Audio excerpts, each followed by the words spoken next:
Categories पे देखा जाता है कौन सा बंदा कौन सा वर्क कर रहा है, तो उसके हिसाब से मिलता है यहाँ पे आप लोगों को पर आवर। अभी ये यहाँ पे मैं एक मिसाल दे दूं कि ये चीज़ तो नहीं होगी कि आईटी में बंदा बैठा हुआ है और उसको भी जो मजदूर लगा हुआ है इसी की सेम मिलेगी।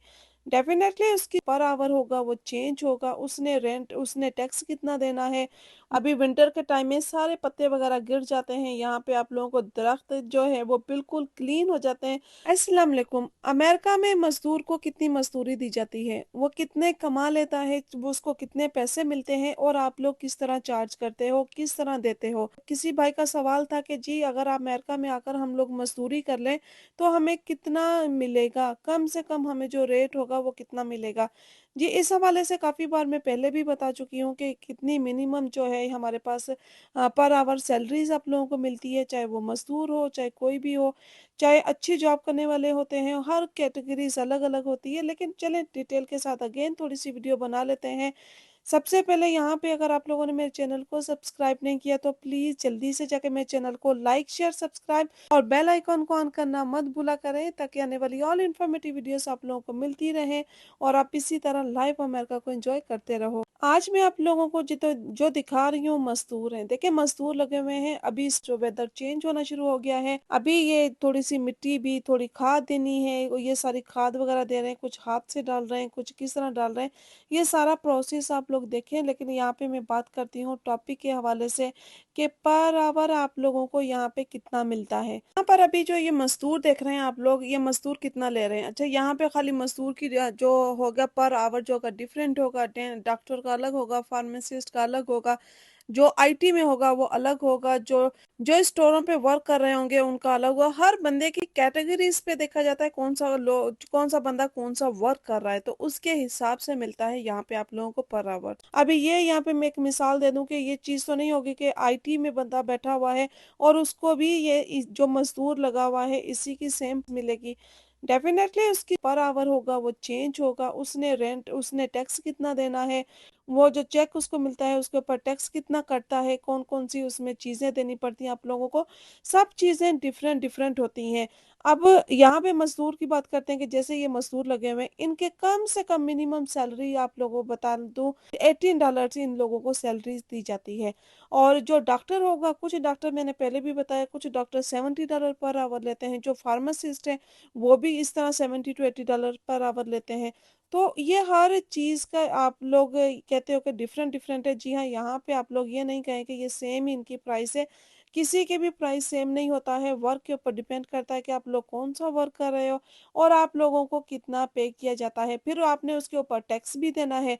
अब जैसे फॉर एग्जांपल ये पूरी कंपनी इसने बनाई हुई है, ठीक है, अभी इसने जो लेबर है उसको भी पे करना है, ये जो खुद जो मशीन चला रहा है ये ओनर है, तो ओनर भी अपनी सैलरी निकालता है। ये नहीं कि ओनर अपनी सैलरी नहीं निकालता, ये भी इतना कम से कम मिनिमम $18 यहाँ पे ले रहे हैं। और ये सारा वर्क करने का पर्पज देखें किस तरह वर्क कर रहे हैं। वर्क के हवाले से बात बताऊं कि मैंने बता दिया है पहले भी कि जो लोग होते हैं यहाँ पे ओनर होंगे, जिस तरह फॉर एग्जांपल ये वाले हैं ओनर, या फिर क्लीनिंग की लेडीज आती हैं, कोई भी कंपनी होती है ओनर खुद साथ लगता है, चाहे कितना भी बड़ा काम क्यों ना हो। अगर आप लोग खुद एक साथ उनके साथ नहीं लगते हो, जो लेबर के साथ नहीं वर्क करते हो, सबके साथ आप लोगों को खुद को देखना पड़ता है कि चाहे वो ओनर हो चाहे वो लेबर हो, सब मिलकर करते हैं। जी ओनर है, ओनर कभी कभार आता है, यहाँ पे ये टोटली ऐसा सिस्टम नहीं है। और यहाँ पे उसने अपने पूरे एक्सपेंस देखने हैं, अपनी चीजें ये जो रेंट पे ली हैं या बाय की हैं, उनकी मशीनरी इन केस वो खराब हो जाती है, कोई ट्रक भी है उनको कहाँ पे उनको गार्बेज फेंकना है, ये सारी चीजें कॉस्ट पे डिपेंड करती हैं। अब यहाँ पे अगर बात करते हैं कि कंस्ट्रक्शन वालों की, वो कितना लेते होंगे। जी अगर ये $18 पर आवर्स ये ले रहे हैं तो वो 18 नहीं ले रहे होंगे, वो कम से कम $30-40 या $70 या उससे भी ज्यादा, वो भी उनके ऊपर भी डिपेंड करता है कि कौन सा वर्क जो वो लोग कर रहे हैं। कुछ जो बिल्डर्स हैं वो जाहिर बात है वो अपने हिसाब से लेंगे, उसके नीचे जो वर्कर होंगे वो अपने हिसाब से लेंगे, लेकिन उनकी अर्निंग भी ज्यादा होती है। ये भी सवाल था किसी का, जो कंस्ट्रक्शन वाले मोस्टली वो कितना लेते हैं। जी, यहाँ पे बहुत ज़्यादा डिमांड होती है। अभी समर का टाइम है, तो समर के टाइम में दी एंड हो गया है, समर के टाइम में यहाँ पे इतने वो बिज़ी होते हैं कि आप लोगों ने इन केस कोई घर की कोई चीज़ वग़ैरह बनवानी हो, इस तरह को कोई काम करवाना हो, तो आप लोगों को ईज़िली मिलते भी नहीं हैं। तो समर में काफ़ी ज़्यादा बिज़ी होते हैं वो लोग। अच्छा, यहाँ पे होपफुली आप लोगों को अंडरस्टैंड कर गए होंगे कि भई कितना यहाँ पे पर आवर मिलता है। हर बंदे की जो आपका सर्विस जो होती है, उनकी डिफरेंट-डिफरेंट होती है। किस बंदे को कितना मिलता है, किस बंदे को कितना मिलता है, वो टोटली आपके ऊपर डिपेंड कर रहा है कि अगर मैं यहाँ पे गार्बेज वाले उठाने वाले जो मैंने उनकी भी आप लोगों को बताई थी कि गार्बेज वाले हैं उनकी अलग है, जो क्लीनिंग वाले हैं इनकी अलग है, जो कंस्ट्रक्शन वाले हैं उनकी अलग है, जो फार्मासिस्ट हैं, जो डॉक्टर हैं, हर बंदे की यहाँ पे डिफरेंट डिफरेंट से डिपेंड करता है कि आप लोग कौन सी जॉब कर रहे हो। यहाँ में देखने को आपको लगता है कि बीजीएस आए हैं, क्लीनिंग की और चले गए। थोड़ा-सा इस हवाले से भी बात करते हैं कि जी कितना एक्सपेंसिव पड़ जाता है।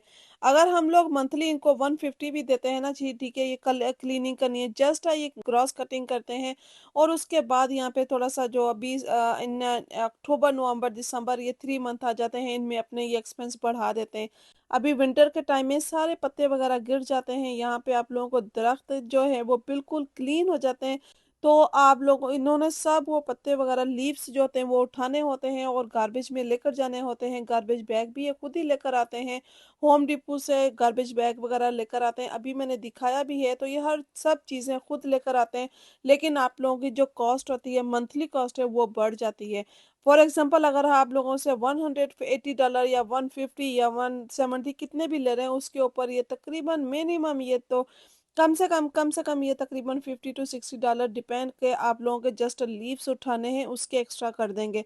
अगर ये जैसे ये खाद वगैरह डाल रहे हैं, अभी जो मड है जो ये डाल रहे हैं, ये सारे एक्स्ट्रा एक्सपेंस है, ये इनका अलग चार्ज करेंगे और ये मेंटेन करते हैं इस महीने में, क्योंकि न्यू अभी अभी जो है पत्ते गिर जाएंगे, लेकिन ये सारा जो फीड दे रहे हैं दरख्तों को, पौधों को, ये फीड जो होती है इनकी सेपरेट टाइमिंग होती है और किस टाइम में ये डाली जाती है, तो इंक्लूड नहीं होती सारी सब चीज़ें जो सेपरेट सेपरेट। एक एक काम भी हमें अगर एक्स्ट्रा करवाना है तो उसके हमें एक्स्ट्रा पे करने हैं। ये नहीं कि बस आप लोगों ने मंथली इसकी फिक्स कर ली है, जिस तरह के आप लोगों की सैलरी फिक्स हो गई है तो उसी में आप लोगों ने काम करना है, तो ये इस तरह नहीं होता। ये सारा एक्स्ट्रा एक्सपेंस है हमारे लिए। इसी का काफी टाइम से ये सवाल आ रहा था, जी बता दें, ये थोड़ा सा आप और एक्सप्लेन कर दें थोड़ा, कौन सी जॉब्स में कितने पैसे मिलते हैं। तो उम्मीद करती हूँ उनको ये आंसर मिल गया होगा। होपफुली आप लोगों को मेरा ये व्लॉग भी पसंद आया होगा। वीडियो पसंद आई तो लाइक शेयर सब्सक्राइब और बेल आइकन को ऑन करना मत भूला करें, ताकि आने वाली ऑल इन्फॉर्मेटिव वीडियोस आप लोगों को मिलती रहे। मिलते हैं नेक्स्ट व्लॉग में, तब तक के लिए अल्लाह हाफिज।